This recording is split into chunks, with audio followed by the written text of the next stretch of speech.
O Dia do Trabalhador, celebrado em 1º de maio em grande parte do mundo, é muito mais que um simples feriado. Representa mais de 150 anos de lutas, protestos e conquista dos trabalhadores por melhores condições de vida e trabalho. Desde suas origens nas fábricas exploradas do século XIX até os desafios atuais da economia globalizada. Essa data simboliza a resistência e a união da classe trabalhadora.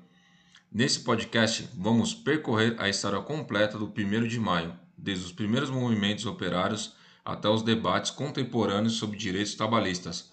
Não percam, perdedores, ouçam até o final.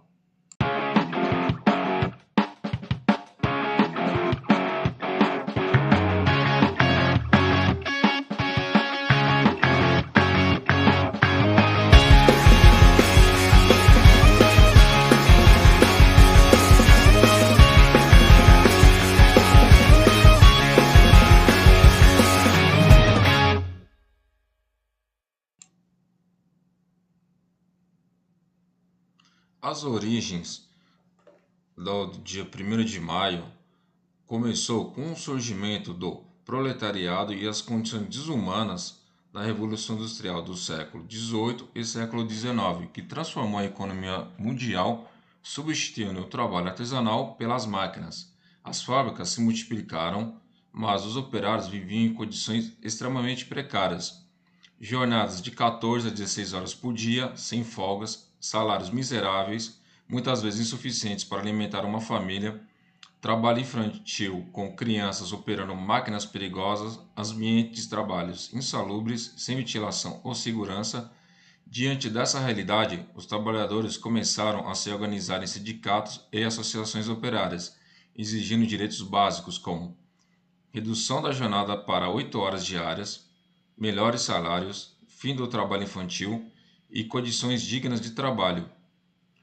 Houve uma greve geral em 1886 e também o massacre de Haymarket, que vai impulsionar o 1º de maio como sendo essa data comemorativa que vemos até hoje. Esse grande marco ele vai surgir 1º de maio de 1886, onde mais de 300 mil trabalhadores paralisaram as fábricas em Chicago e outras cidades, exigindo a jornada de 8 horas. 3 de maio, a polícia reprimiu violentamente uma manifestação, matando vários operários. 4 de maio, a revolta de Haymarket. Durante um protesto, uma bomba explodiu matando policiais e manifestantes. O governo usou o episódio para prender e executar líderes sindicais, que se tornaram mártires do movimento operário. Esse episódio marcou a luta trabalhista e inspirou a criação do Dia Internacional do Trabalho. A sua consagração como Dia Internacional do Trabalho, o 1º de maio, vai surgir na Segunda Internacional Socialista de 1889, em Paris. Essa organização, que reunia partidos e sindicatos de esquerda, decidiu que o 1º de maio seria o Dia Internacional do Trabalhador, em homenagem aos mártires de Chicago. A partir daí, a data se espalhou pelo mundo.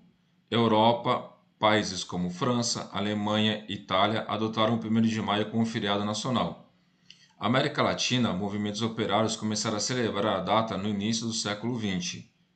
A Rússia, também conhecida como União das Repúblicas Socialistas Soviéticas, transformou o 1º de maio em uma celebração do regime comunista. E o 1º de maio nos Estados Unidos, que é um fato muito curioso, não adotaram. Em vez disso, criaram o Labor Day, primeira segunda-feira de setembro, para evitar a associação com movimentos socialistas e anarquistas nesse caso. O Dia do Trabalhador no Brasil chega na data de 1890. O 1º de maio chegou no Brasil do século XIX, trazido por imigrantes europeus, especialmente anarquistas e socialistas. As primeiras celebrações eram marcadas por protestos e greves. Na era Vargas, na década de 1930, transformou o 1º de maio em uma festa oficial do governo, usando a data para anunciar benefícios como a criação da Consolidação das Leis do Trabalho, a CLT, de 1943, a instituição do salário mínimo e o direito a férias remuneradas. Vargas ficou conhecido como o pai dos pobres, mas também controlou os sindicatos, evitando protestos independentes, né, e pedindo greves também. Já na ditadura militar no Brasil de 1964 a 1985, houve a repressão. Durante a ditadura, o governo tentou despolitizar o 1º de Maio, transformando-o em um evento controlado, com shows e discursos oficiais. A redemocratização e as novas lutas pós-1988, os sindicatos recuperaram força e o 1º de Maio voltou a ser um dia de manifestações por direitos trabalhistas, protestos contra as reformas neoliberais e debates sobre desemprego e precarização. Já o 1º de Maio no século XXI traz vários desafios atuais, né? Como, por exemplo, a precariedade do trabalho. Um deles é a terceirização e a uberização. Muitos empregos não têm mais carteira assinada, home office e direitos digitais, como garantir benefícios para quem trabalha remotamente, automação e desemprego, máquinas e a substituem postos de trabalho. E o que seria essa uberização? Seria com os aplicativos como Uber, 99, iFood, né, Rappi, no qual o empregado não tem mais a carteira de trabalho e seu vínculo com o empregador, onde tudo fica pela custa do trabalhador, como a manutenção das motos, dos carros, a comida. O trabalhador não tem emprego, se o trabalhador se acidentar, ele fica sem trabalhar, né? É de total responsabilidade dele. Ele também, o algoritmo desses aplicativos julgam ele de forma errada, ele acaba não fazendo corridas ou sendo punido com alguns dias sem trabalho e tudo isso daí. E no caso da terceirização, os trabalhadores, o salário é reduzido, eles perdem alguns benefícios e alguns direitos. Aí é uma empresa que é fora da empresa vigente, uma outra empresa, com o próprio nome diz, né, seria uma terceira empresa, por isso que é chamado de terceirização, onde o trabalhador vai receber um salário mínimo e no máximo, né, um vale transporte, né? Então ele por ali ele também vai perder os seus direitos, né? Enfim, os desafios atuais eles vão atacar os direitos trabalhistas, né? Nós vimos isso até atualmente aí com o TikTok, né? YouTube, o próprio Instagram, vários influencers, né? Falando mal da CLT, com essa nova ideia do empreendedorismo também atacando, fazendo com que o trabalhador não acredite mais nos direitos trabalhistas. Isso é um novo desafio que nós enfrentamos agora no século XXI, né?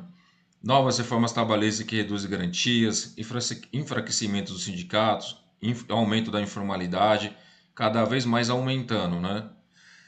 E no 1º de Maio de hoje, nós temos que focar na resistência e na sua celebração, né? Luta por melhores salários e condições, a memória das conquistas históricas e a união da classe trabalhadora, né? E podemos concluir, por que o 1º de Maio ainda é importante?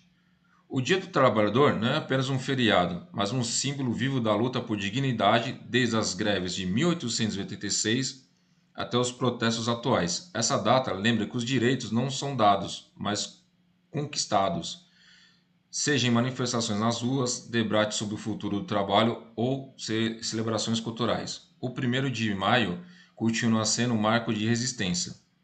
E viva o trabalhador! E como dizia Karl Marx, né?